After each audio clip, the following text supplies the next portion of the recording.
Hello everyone, कैसे हो आप सब। आई थिंक आप सभी अच्छे होंगे। पिछली क्लास में हम क्वेश्चन नंबर 84 तक कवर कर चुके थे। अभी ये नेक्स्ट क्लास है, ठीक है। हम पहुंच चुके हैं क्वेश्चन नंबर 85 पे। अरे कौन सा प्रीवियस पेपर है? Paper number 10। पेपर नंबर 10 है ये जो हम कर रहे हैं इस टाइम।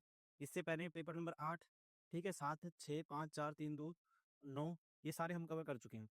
अभी 10 है ये, ठीक है। क्वेश्चन नंबर 85 पे हम पहुंच चुके हैं। जो हम प्रीवियस पेपर कर रहे हैं इससे बेस्ट आपके लिए कुछ नहीं हो सकता। आपके लिए एग्जाम ओरिएंटेड है। मैं पूरा डिटेल एनालिसिस और कंप्लीट मूव करवा रहा हूँ। डिटेल एनालिसिस हम हर क्वेश्चन का करते हैं और उससे रेलिवेंट जो चीज़ें हमारे लिए यूजफुल हो सकती हैं वो भी हम वहाँ से डिस्कस करते हैं। तो चलिए स्टार्ट करते हैं क्वेश्चन नंबर 85 से। क्वेश्चन नंबर 85 है, यदि पृष्ठीय क्षेत्रफल एस वाले एक ठोस गोले को दो त्रिज्यीय तलों द्वारा चार समान भागों में काटा जाता है, सभी भागों का कुल पृष्ठीय क्षेत्रफल क्या होगा? देखो, अगर इस क्वेश्चन को आप किसी मॉक टेस्ट लगाओगे, कहीं पे भी लगाओगे, कोई सी साइट पे, ठीक है, प्रीवियस पेपर है, मिल जाएगा आपको। लेकिन इसका डिटेल सोल्यूशन नहीं मिलेगा।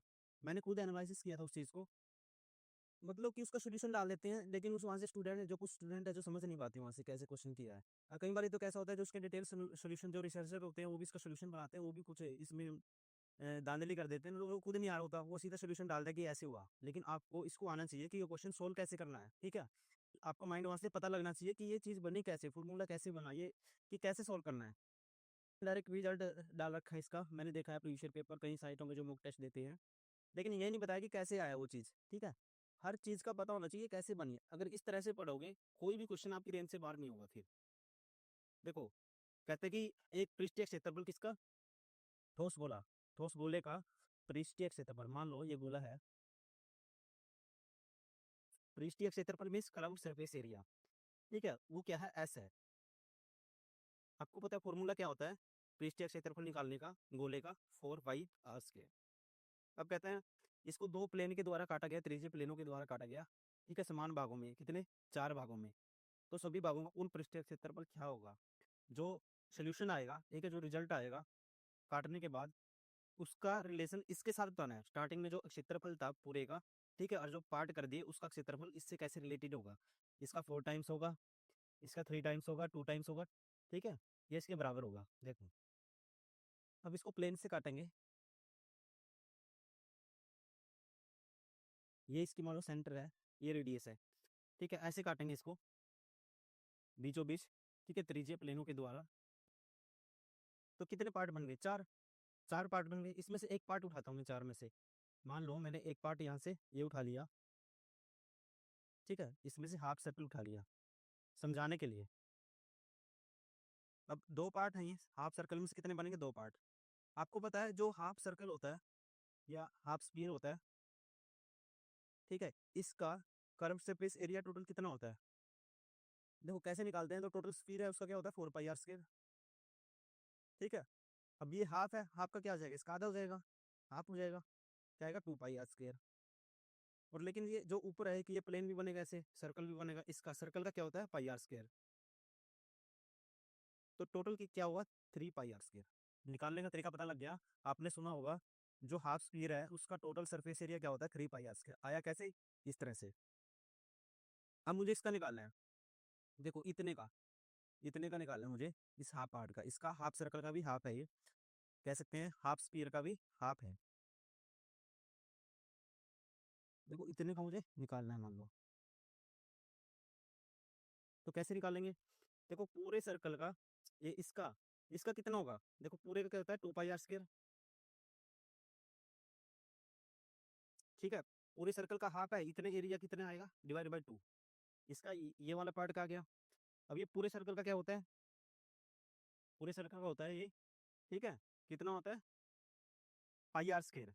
ये क्या होगा? इतना हाफ है पाई r²/2। ये वाला पार्ट, ये जो ये बनेगा, ये वाला पाई r²/2, ठीक है, पाई r²/2। अरे एक ये भी है, यहाँ से ये पार्ट अलग अलग है तो इसका भी निकालना पड़ेगा, ये भी अलग पार्ट है, इसका भी क्या आएगा? पाई r²/2। ऐसे से कितने पार्ट बने इसमें से? तो आप कहेंगे 1, 2, 3, 4। तो चारों को क्या आ जाएगा? 4 टाइम्स, ठीक है, इससे कैंसिल। पाई r² प्लस पाई r²/2, पाई r²/2। तो 2 पाई r²/2 डिवाइड बाई 2, तो ये भी आएगा पाई r², ठीक है। ये 4 बार है, और ये pi r square plus pi r square 2 pi r square, तो क्या आया 4 पाई आर स्क्वायर इंटू में 2। ठीक है, या कह सकते हैं 8, ये 4 पाई आर स्क्वायर था, 2 बार ले लेता हूँ मैं, इंटू में 2, ये कैसे 8 पाई आर स्क्वायर। ठीक है, कितना है 8 पाई आर स्क्वायर, डायरेक्ट लिख लो 8 pi r square. 8 pi r square जो स्टार्टिंग में था, इससे कितने टाइम्स है, इसका 2 टाइम्स है, इसका 2 टाइम्स है। इसकी वैल्यू क्या थी, एस थी, तो कह सकते हैं 2s। ठीक है, इसका जो त्रिज्यीय प्लेनों से इसको काटेंगे तो एरिया क्या आएगा, 2 टाइम्स ऑफ, ठीक है, इनिशियल स्फीयर जो स्टार्टिंग में स्फीयर था। तो ऑप्शन कौन सा सही होगा, ऑप्शन थर्ड इज करेक्ट। आपको ऐसे ही आपकी अंडरस्टैंडिंग होनी चाहिए हर क्वेश्चन में, मेरा कहने का मतलब ये है। अगर आप ऐसे पढ़ोगे, इस तरह से पढ़ोगे, ठीक है, आपको कोई भी नहीं रोक सकता, ये चीज कोई भी बताता। हो सकता है 5, ठीक है, 3 बारी काट, 3 प्लेनों से काट दे, एक एक पार्ट और हो जाएगा, फिर कैसे निकालोगे। ठीक है, रटने से काम नहीं चलेगा, हमें क्या है, सीखना है। माइंड में हर फिगर का प्रोसेशन तैयार होना चाहिए, काटने के बाद फिगर कौन सी बनेगी उसका कैसे निकालते हैं पार्ट से। चलिए अब चलते हैं नेक्स्ट क्वेश्चन पे, क्वेश्चन नंबर 86। निर्देश 86 टू 87 कहते हैं एक कॉलेज में पाई चार्ट का क्वेश्चन है, डीआई का डाटा इंटरप्रिटेशन। एक कॉलेज में 1800 छात्र है, दिए गए पाई चार्ट में विभिन्न विषयों का अध्ययन करने वाले छात्रों की संख्या डिग्री में कुल में दर्शाया गया है। 60 का अध्ययन करें और उस नीचे दिए गए प्रश्न का उत्तर दें। देखो ये चार्ट दिया है, और जो निम्न डिफरेंट सब्जेक्ट्स हैं, ठीक है, अलग अलग सब्जेक्ट्स हैं, और उनके जो छात्र हैं उनको किस में दर्शाया गया, रिप्रेजेंट किया गया है, डिग्री में। तो इसी के बेस पे मुझे आंसर देना है। तो फर्स्ट क्वेश्चन है, जैसे कॉलेज में कितने छात्र गणित का अध्ययन कर रहे हैं। देखो गणित, मैथ्स में कितने, गणित में 60 डिग्री की वैल्यू मुझे निकालनी है। तो आपको पता ही होगा सर्कल हमेशा कितने का एंगल में होता है, 360 डिग्री का। इसमें टोटल कितना होता है, 360 डिग्री। और 360 डिग्री और टोटल छात्र कितने हैं, 1800। इसका मतलब 360 डिग्री की वैल्यू क्या थी, 1800 थी। 1 डिग्री की क्या आएगी, आपने में डिवाइड बाई 360 हो जाएगा इसके। निकालना कितना है, गणित में कितने, 60 डिग्री। तो 60 डिग्री क्या आएगी, 60 से, ये 0 से 0, 6 6 36, 6 दिए 18, ठीक है, 300। ठीक है, 300। तो गणित में कितने छात्र थे, 300, ऑप्शन थर्ड इज करेक्ट। अभी नेक्स्ट क्वेश्चन है सेम पैटर्न पे, ठीक है, 87 कहता है यदि राजनीति विज्ञान नामक पाठ्यक्रम को बंद कर दिया जाता है। ठीक है, राजनीतिक विज्ञान में कितने थे, 12 डिग्री थे। ठीक है, कहता है 12 डिग्री वाले को क्या कर दिया, बंद कर दिया, क्लोज कर दिया। और इसमें पढ़ने वाले छात्रों को समान रूप से इतिहास और जनसंचार पाठ्यक्रमों में वितरित कर दिया जाता है। और इसको इक्वली, जो इसमें जितनी वैल्यू थी, इसमें हाफ आप किस में चले गए, 12 डिग्री थे तो 12 समान पार्ट करेंगे, 2 बनेंगे 6 डिग्री के। किसमें वितरित कर दिया, किसमें ट्रांसफॉर्म कर दिया, ये इतिहास और जनसंचार। ठीक है, इतिहास और जनसंचार। तो मुझे बताना है, तो जनसंचार पाठ्यक्रम में पढ़ने वाले छात्रों की संख्या होने वाली वृद्धि की गणना करें। देखो जनसंचार में स्टार्टिंग में देखना है मुझे कितने हैं, 18 डिग्री है स्टार्टिंग में। अब इसको 6 डिग्री मिलेगा। ठीक है, 6 डिग्री वहाँ चला जाएगा उसके अंदर, इतिहास के अंदर 6 आएगा, जनसंचार के अंदर, तो जनसंचार के अंदर 18 डिग्री था, अब 6 आने के बाद फाइनली कितना हो गया, 24 डिग्री। तो वृद्धि बतानी है, पहले कितने थे छात्र, 18 डिग्री थे, अब थे 24 डिग्री। तो कितने का इंक्रीज हुआ, 6 डिग्री का। कितने का इंक्रीज हुआ, 6 डिग्री का। यही मुझे बताना है, इंक्रीज कितने का हुआ, वृद्धि कितनी हुई, 6 डिग्री। ठीक है, और आपको पता ही है 1800 किसके बराबर है, 360 डिग्री के। तो 1 डिग्री की वैल्यू क्या आएगी, 360, निकालनी है 6 की, इंटू में 6, 6 से काटेंगे, ठीक है, 60 आ जाएगा। 60 को काटेंगे इससे, 1800 को, आएगा 30। Option first is correct. Exam में भी आपको ऐसे ही करना है, ठीक है। क्वेश्चन नंबर 88, दी गई तालिका एक कक्षा के 50 छात्रों की लंबाई सेंटीमीटर में दर्शाती है। ठीक है, ये लंबाई दी है, छात्रों की संख्या है, ये उनकी लेंथ है। कितने छात्रों की लंबाई 151 सेंटीमीटर से अधिक है लेकिन 156 सेंटीमीटर से कम है। देखो कौन कौन सा आएगा, 151 से अधिक है, मतलब 151 होनी चाहिए, उससे अधिक होनी चाहिए। 156 से कम, 157 भी नहीं होनी चाहिए, इससे कम होनी चाहिए 156 से। 156 भी नहीं आएगा। अब ये आई सारी वैल्यू, ठीक है, देखो 10 और 4 14, ठीक है, ये हो गया, ये हो गया, और 12, ये हो गया, और फिर 5, क्या आएगा, देखो 10 14 और 12 कितना होता है, 26 और 5 31। ठीक है, option 4 is correct. Question number 89, निम्नलिखित तालिका का एक कारखाने में कार्यरत 5 श्रमिकों के वजन किलोग्राम को दर्शाती है।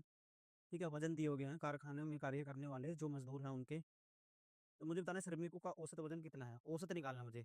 औसत डायरेक्ट जोड़ो, नंबर ऑफ ऑब्जर्वेशन से डिवाइड कर दो। देखो औसत क्या होता है, sum of observation divide by number of observation. या फिर शॉर्ट ट्रिक क्या होती है, इसमें से कोई भी एक वैल्यू उठा लो, कोई भी, देखो कोई भी एक उठाएंगे, इसमें से मान लो 60 उठा लो। ठीक है, कुछ भी उठा लो, 60 उठा लो।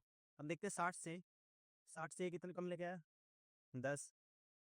60 से कितना अधिक लेके आया, +10 लाया, ठीक है। और 60 से ये कितना 5 कम लेके आया, और 60 से कितना +5 अधिक लेके आया। कैंसिल हो गए सारे आपस में, तो एवरेज भी क्या रहेगा, 60, सेम टू सेम रहेगा। ऐसे ही करना आपको क्वेश्चन में, एग्जाम में, ठीक है। ऐसे नहीं कि सारे जोड़ो फिर 5 से डिवाइड करो, उसमें भी ज़्यादा टाइम नहीं लगेगा, लेकिन आपको एक एक सेकंड बचाना है। तो स्मार्ट अप्रोच का यूज करना है। कैसे करेंगे, ठीक है, कोई भी वैल्यू उठाएंगे उससे कंपेयर करेंगे इस टाइप के क्वेश्चन में। चलो आगे बढ़ते हैं। क्वेश्चन नंबर 19 कहते हैं दिए गए वेन आरेख का अध्ययन करें और उसके बाद दिए गए प्रश्न का उत्तर दें। वन आरेख दिया हुआ है, ठीक है, वेन डायग्राम, इसको पढ़ना है अच्छे से स्टेटमेंट को, और मुझे बताना है कि क्या आंसर क्या है। पूछता क्या है, कितने प्रतिशत अधिकारी समेनिस्ट पी, ईमानदार एच और बहादुर बी होंगे। देखो इसको यहीं पे डायरेक्ट सोल्व करते हैं। देखो फर्स्ट है, एक राज्य में 7500 अधिकारी हैं, टोटल कितने हैं, 7500, ठीक है जी। उनमें से 60% अधिकारी सेमेनिस्ट पी हैं, या तो 62 दिया हुआ, इसका मतलब यहाँ पे क्या होना चाहिए, 62 होना चाहिए, ठीक है, गलत है यहाँ पे स्टेटमेंट। 58% अधिकारी ईमानदार एच है, 58% क्या है, ठीक है, एच की वैल्यू 58% है, और 70% अधिकारी बहादुर भी है, ठीक है। 38% अधिकारी सेमिनिस्ट पी और ईमानदार एच और बहादुर भी हैं। 38% इन सभी का कॉमन है, मतलब डी की वैल्यू 38% है, और 36% समय पी और बी है। पी और बी मतलब इन दोनों का इंटरसेक्शन कॉमन एरिया पी और बी का क्या है, ये वैल्यू है 36। तो कितने प्रतिशत अधिकारी पी, एच और बी हैं, ये तो कुछ गड़बड़ है इसमें। देखो इसने यहाँ पे भी दे दिया, कहते हैं कि ये सारे कॉमन इस कितना, क्या है, 38% अधिकारी पी, ईमानदार एच और बहादुर बी हैं, मतलब सभी का कॉमन एरिया 38% दे दिया, और पूछ भी वही रहा है। इसका मतलब क्या है, क्वेश्चन में एरर है, ठीक है। देखते हैं क्या एरर है, 1 मिनट में चेक कर लेता हूँ इसको। देखो दोस्तों इसमें माफी चाहूंगा, इसमें एक एरर है क्वेश्चन में, ठीक है। रेलवे में इतने सारे सेट होते हैं, इतने सारे पेपर, तो बहुत सारे क्वेश्चन पेपर होते हैं जिनमें एरर आ जाता है। देखो इसने क्या किया है, पी और, ठीक है, पी और बी की वैल्यू दी है, पी बी में कॉमन दिया है कितना, 36%, और इन दोनों का कॉमन दे दिया इसने, ठीक है, इन दोनों को कॉमन दे दिया, एक का दे दिया इसने कितना, 38%, और एक का कॉमन दिया है इसने, ये इन दोनों को कॉमन एरिया दोनों सर्कल का, ये वाला जो पी एच, ये दे दिया 48%, ठीक है। मैं सीधा सिंपल लैंग्वेज बता देता हूँ। देखो इसने क्या किया, कुछ पी की परसेंटेज सर्कल है, कुछ वैल्यू इसकी है, कुछ इसकी है, इन दोनों का इंटरसेक्शन एरिया ये गिवन है, इसकी वैल्यू ये गिवन है, इसकी वैल्यू ये गिवन है। तो मुझे बताना है डी की वैल्यू, मतलब तीनों में, तीनों सर्कल में जो कॉमन आएगा मुझे वो बताना है, ठीक है। डायरेक्ट सिंपल लैंग्वेज ये है इसकी। देखो जब भी आपको ये बताना है, ठीक है, कैसे निकालना है, टोटल कितना होता है, टोटल, टोटल होता है 100%। टोटल में से, ठीक है, इन सभी का क्या माइनस कर देते हैं, इन सभी की वैल्यू माइनस कर देते हैं। कौन सा, देखो फॉर्मूला होता है, अगर आपको टोटल में से मैं क्या माइनस कर देता हूँ, N P plus N H plus N B, और ऐड कर देता हूँ इनका intersection area, N of, P intersection H plus N of H intersection B plus N of, ठीक है, पी इंटरसेक्शन बी। ये रिजल्ट निकालेंगे तो आंसर आ जाएगा, ठीक है। लेकिन आपको एग्जाम पॉइंट ऑफ व्यू से डायरेक्ट रिजल्ट याद रखना है, जब भी ये वाली, ये सर्कल गिवन है, इसकी वाली, इसकी गिवन है, इसकी गिवन है, इन सभी का अलग अलग इंटरसेक्शन देते, दो का इंटरसेक्शन अलग, दो सर्कल का अलग, दो सर्कल का अलग, मुझे तीनों का निकालना होता है। इसकी वैल्यू क्या है, पी की 62 है, प्लस, और इसकी है एच की 58, प्लस, और इसकी है डी की 70। ये माइनस होगा, और ऐड क्या होता है, इनका इंटरसेक्शन, इंटरसेक्शन क्या आती है ना, 36 प्लस 48 प्लस 38, देखो क्या आएगा, इन सभी को ऐड करेंगे क्या आएगा, देखो 62 प्लस 58, 120 प्लस 70, 190, मतलब कि 100 माइनस है 190, और प्लस में है, इनको ऐड करेंगे 48 प्लस 38, 86 प्लस 36, 16 जोड़ेंगे फिर 22 जोड़ेंगे, ठीक है, तो क्या आएगा 122। तो इसमें से ये माइनस करेंगे, इसमें से ये माइनस करेंगे, देखो 19 में से 12 के 7, और 10 में से 2 के 8 है, मतलब कि एक कैरी भी होता, तो 68, 100 माइनस 68 करेंगे तो क्या होगा, 32% में चल रही है सारी चीज़ें, ठीक है। तो मुझे कॉमन एरिया बताना था, जो समेनिस्ट पी, ठीक है, ईमानदार एच और बहादुर पी है, तो कितने हैं 32%। Option second is correct. Question number 96, देखो इससे ये वाली वैल्यू आई, ठीक है, मुझे वैसे ही बताना है इससे क्या आएगा। ऐसे क्वेश्चन को कैसे करना है, सबसे पहले आपको नंबरिंग कर देनी है। देखो इसको डायरेक्ट करते हैं, नंबरिंग कर दो, ठीक है। एक, क्योंकि सेम लेटर है जो यहाँ पे है वो यहाँ पे है, ऐसे क्वेश्चन जब भी सेम हो और कुछ ना कुछ इंटरचेंज हो, सबसे पहले आपको क्या करना है, नंबरिंग करनी है। देखो 1 2 3 4 5 6 7 8, ठीक है, 7 8। अब यहाँ पे कुछ ना कुछ देखो क्या क्या हुआ है, इंटरचेंज क्या हुआ है इसमें।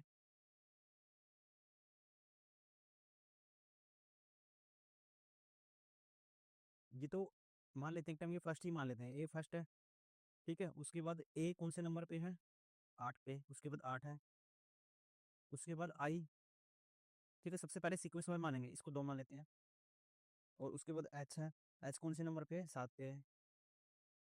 उसके बाद टी, ठीक है, टी कौन से नंबर पे है, ये वाला, ये 1 माना है, तो अगले वाला टी ये कौन सा होगा, ये वाला होगा, 3rd नंबर वाला। उसके बाद एस कौन से नंबर पे है, ये 7 पे 6 पे। आई कौन से नंबर पे है, ठीक है, एक आई तो ये रहा, सेकंड पे एक कौन सा होगा फिर 4th पे। और के, ठीक है, के कौन से नंबर पे है, 5वें पे। अब ऐसे ही करना है, देखो इसकी भी नंबरिंग कर दूंगा मैं, 1 2 3 4 5 6 7 8, ठीक है। अब मुझे पहला करना एक लिखना है, तो मतलब कि सब में एच आएगा, स्टार्टिंग में सब में है, स्टार्टिंग में क्या आएगा, एच आएगा। उसके बाद कौन सा आएगा, 8वें वाला, फिर ए आएगा, ठीक है। उसके बाद क्या आएगा, 8वां वाला आएगा, उसके बाद दूसरे वाला, दूसरे पे कौन क्या है, ए है। उसके बाद कौन सा आएगा, 7वां, 7वें पे कौन सा है, टी है। H double A T, H double A T, H double A T, H double A T, ये 2 बार हो गया। उसके बाद 5वें नंबर पे कौन सा आएगा, ठीक है, ये क्या है, 3 है, 3, ठीक है, 3rd वाला। तो तीसरा कौन सा है इसमें से, R, H double A T R, H double A T R, ये भी बार हो गया। उसके बाद ये यहाँ पे तीसरे का 6th नंबर है, 6th आएगा, ठीक है। जो छठा होगा उसकी जगह 6th आएगा। 6th पे क्या है, 6th पे है जी आई, 6th पे है, ठीक है, आई। उसके बाद 4th आया, 4th पे क्या है, एस, ठीक है, H double A T are I S, H double A T are I S, option 3rd, ये तो बार हो गया, ठीक है। ऐसे ही थोड़ा सा टिपिकल क्वेश्चन है, तो आपको ऐसे ही देखो, रीजनिंग का क्वेश्चन है, कुछ भी लॉजिक बन सकता है, ठीक है। कोशिश करनी है आपको इसको अच्छे से पहचानने की, कौन सा लॉजिक है, ठीक है। तो ऐसे क्वेश्चन है, क्या करना, नंबरिंग करनी है, नंबरिंग के बाद सीधा करने के बाद वो काउंटिंग लिख देनी है, ठीक है। नोट से नंबर से पहले 8 आया, 1 आया, फिर 8 आया, फिर 2 आया, फिर 7 आया, ठीक है। इनकी नंबरिंग देखनी है, इस लेटर में उठा उठा के वो ऐसे ही रख देने हैं। क्वेश्चन नंबर 92, वोमैन को, ठीक है, दिस लिखा जाता है, तो उसी पूर्वभाषा में ट्रेंड को क्या लिखा जाएगा। देखो वोमैन से क्या बना, देखो एक ऐड हुआ, एक्स आया, फिर 2 माइनस, फिर 3 प्लस, फिर 4 माइनस, फिर 5 प्लस, ठीक है। तो वैसे ही लिखूंगा। तो एक ट्रेंड को किस प्रकार लिखा जाएगा, तो एक ऐड करो, इसमें टी में यू आएगा, सब में है।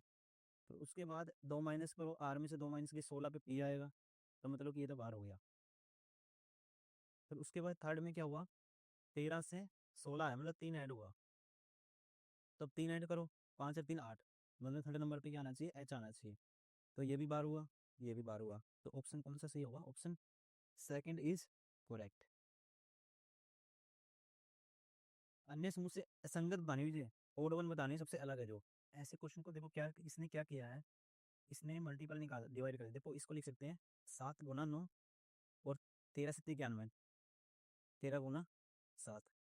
इसको लिख सकते हैं, कुछ ना कुछ मल्टीपल है जो कॉमन है, देखो 5 गुना 10 लिख सकते हैं, और 17 गुना दूसरे वाले को लिख देते हैं 85। यहाँ 7 कॉमन है दोनों में, यहाँ 5 कॉमन है दोनों में। यहाँ देख, देखो इसका हैसियत क्या आएगा, 16 आएगा, 16 दूनी 32 और 16 तीय 48, यहाँ 16 कॉमन है। लेकिन ये जब करोगे आप, तो 7 दूना 14 होता है, और 9 तीय 27, इसमें कोई भी इनका एचसीएफ नहीं आएगा, इनमें से कोई भी वैल्यू कॉमन नहीं आएगी, ठीक है।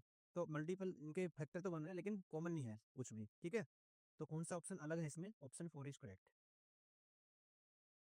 क्वेश्चन नंबर 94, किसी भी अपरिचित व्यक्ति के प्रति ग्रामीणों का रवैया सहयोगात्मक होता है, ठीक है।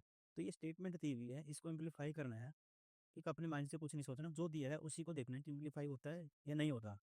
देखो, कहता है कि जो अपरिचित है, कोई भी स्ट्रेंजर है, ठीक है, उनका ग्रामीण जो गांव वाले लोग होते हैं, उनका रवैया उनके लिए सहयोग है, मतलब कि सहयोग मीन्स हेल्पफुल, हेल्पफुल। तो निष्कर्ष बताना है मुझे, अपरिचित व्यक्तियों के प्रति शहरी लोगों का रवैया असहयोगात्मक होता है। नेक्स्ट देखते हैं। फर्स्ट दिया है अपरिचित व्यक्तियों के लिए, पहला निष्कर्ष है अपरिचित व्यक्तियों के लिए प्रति शहरी लोगों का रवैया असहयोगात्मक होता है। तो ये तो शहरी वालों की तो कुछ बात ही नहीं हुई इसमें, ठीक है, ये तो नहीं हो सकता। शहरीकरण हमारे नैतिक मूल्यों को समाप्त कर देता है, ऐसा भी कुछ नहीं है, ठीक है। तो कह सकते हैं लॉजिकल है दोनों, कोई भी इम्प्लीफाई नहीं करा, ये स्टेटमेंट अलग है, ये दोनों अलग है, इससे कोई रिलेशन नहीं है इसका। तो कौन सा है, न तो निष्कर्ष वन या निष्कर्ष दो पालन करता है, ऑप्शन फोर इज करेक्ट। देखो, जैसे ही हिमालय से गंगा नदी निकलती है, वैसे ही सतपुड़ा जो श्रेणी है, जो पहाड़ी की श्रृंखलाएं हैं, वहां से कौन सी निकलती है, नर्मदा नदी, ऑप्शन फर्स्ट इज करेक्ट। ठीक है, दिस को दिस लिखा जाता है, उसी प्रकार इसको क्या लिखा जाएगा, देखो इसको ये लिखा। अब देखते हैं क्या रिलेशन है। देखो, एक टाइम के लिए इसका नंबर क्या होता है, 23। 23 में से ये कब आएगा, कितना माइनस करेंगे, 23 में से 18 कब आएगा, जब 5 माइनस करेंगे, यहाँ पे -5 हुआ कह सकते हैं एक टाइम के लिए, पहले -5। 13 में से, ठीक है, 7 बचाना है, 13 में से 6 माइनस होगा, -7 हुआ। उसके बाद 3 कैसे बचे, 11 है इसका नंबर, इसका 3 है, तो यहाँ पे -8 माइनस हुआ। तो 18 में से 13, फिर 5 माइनस हुआ, ठीक है, फिर क्या माइनस हुआ, ठीक है, इसका वैल्यू 24 आई, तो यहाँ पे माइनस हुआ। तो ये कह सकते हैं कितने पे होता है, 4, 30 पे होता है, तो यहाँ 6 माइनस हुआ, ठीक है। फिर इसके वैल्यू 6 और 25 और 6 31, ठीक है। तो इसकी वैल्यू 6 होती है, देखो जेड का नंबर 26 और 6 32, 32 में से 25 माइनस करेंगे 7 आएगा। वैसे ही 12 में से 4 माइनस करेंगे 8, ये पैटर्न फॉलो होगा इस पर, ठीक है।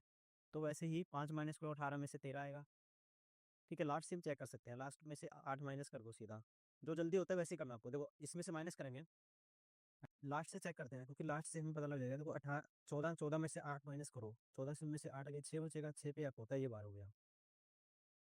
अब उसके बाद सेकंड वाला देखते हैं, 13 में से, ठीक है, 7 माइनस गए, 13 में से 7 गई, 6 बचेगा, मतलब सेकंड नंबर पे भी ऐप आना चाहिए। तो इसमें तो ऐप नहीं है सेकंड पे, ये बार हो ही गया, इसमें भी ऐप नहीं है, तो कौन सी में ऐप है, ऑप्शन थर्ड इज करेक्ट। ऐसे क्वेश्चन को आपको हमेशा ध्यान रखना है, जब मैंने ऐसे सेट करता है, स्टार्टिंग से चेक करो, चौथे पांचवें भी जाके आपको आंसर मिलेगा, ठीक है, यहाँ तक चेक करना पड़ेगा आपको, ओनिट से अपना है, ठीक है, लास्ट से चेक करना है। क्वेश्चन नंबर 97, 7 व्यक्ति MNOPQR तथा S एक सीढ़ी पर एक के ऊपर एक बैठे हैं, ठीक है, MNOPQR 7, ठीक है, 7 बंदे हैं, ठीक है, सीढ़ी पर बैठे एक के ऊपर एक, मान लेते हैं, मान लो 1 2 3 4 5 6 7, ठीक है। लेकिन जरूरी नहीं है इसी क्रम में है, केवल 4 व्यक्ति O और R के मध्य बैठे हैं, O और R के बीच में कितने हैं, 4, ठीक है। पहले स्टेटमेंट लिख लेते हैं, केवल 2 व्यक्ति N M के मध्य बैठे हैं, N और M के बीच में है 2 जी, ठीक है। M Q के ठीक ऊपर बैठा है, M है जो, क्या है, Q के ठीक ऊपर, ठीक है, Q के ठीक ऊपर। O M के नीचे बैठा है, ठीक है, O भी M से नीचे कौन है, O है कहीं पे। N M के ऊपर बैठा है, N जो है M के ऊपर है, ठीक है, N है जो किसके ऊपर है, M के। देखो, मुझे पता है M है जो Q से भी ऊपर है, O से भी ऊपर है। तो अगर M Q से ऊपर है, देखो एक बंदा N के लिए तो ये जगह बचेगी, बचेगी, N तो इससे ऊपर है। अगर M में हम मान लेता हूँ एक टाइम के लिए, अगर M यहाँ मानते हैं, तो Q इसके जस्ट नीचे है, एक कंडीशन तो ये होगी, तो उसके भी नीचे एक O के लिए भी स्थान होना चाहिए, ठीक है, इसके लिए O के लिए भी स्थान होना चाहिए। तो O यहाँ होगा, यहाँ होगा, कहीं भी होगा, मुझे नहीं पता। और ये भी पता मुझे N और M के बीच में कितने बंदे हैं, 2 हैं। तो M यहाँ तो नहीं हो सकता है, ठीक है, 2 बंदे आने चाहिए, तो N कह सकते हैं, M के लिए कौन सी पोजीशन बचेगी, 1 2। तो M को एक बार यहाँ मान लेता हूँ, N मान लेता हूँ यहाँ पे, ठीक है, और Q के जस्ट ऊपर M है, ठीक है, 2 बंदे हैं इसके बीच में, N और M के बीच में। O और R के बीच में कितने बंदे हैं, 4। तो 1 2 3 4, ठीक है, 1 2 3 4 बंदे। तो O को एक टाइम के लिए यहाँ मान लेते हैं, तो R को मानना पड़ेगा 1 2 3 चार चार है तो ओ के लिए पोजीशन कौन सी फिक्स हो गई, ये वाले टाइम के लिए, 1 2 3 4, आर मान लेते हैं यहाँ पे। अब आर कहाँ आ गया, यहाँ पे। अब पोजीशन 2 बच गई, और इसने पी और एस के बारे में कोई बात नहीं की। पी एस यहाँ हो सकते हैं, ठीक है, पी एस यहाँ भी हो सकते हैं, ठीक है। तो पी और एस के मध्य कितने व्यक्ति बैठे हैं, तो पी एस के मध्य है, तो कितने व्यक्ति हो गए, 1 2, option first is correct. Z के बाद एक्स आया, इसका नंबर 26 - 2, 24 - 2, 22 - 2, 20, 20 पे क्या आता है, टी, ठीक है। ये तो 12 हो गया।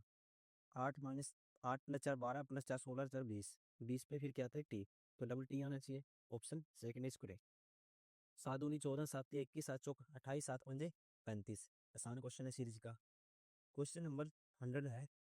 अभी दिया है 12 व्यक्ति एक घेरे में एक दूसरे की ओर मुंह करके बैठे हैं, कि 12 व्यक्ति बैठे हैं एक घेरे में, मान लेते हैं इसमें 12 व्यक्ति हैं,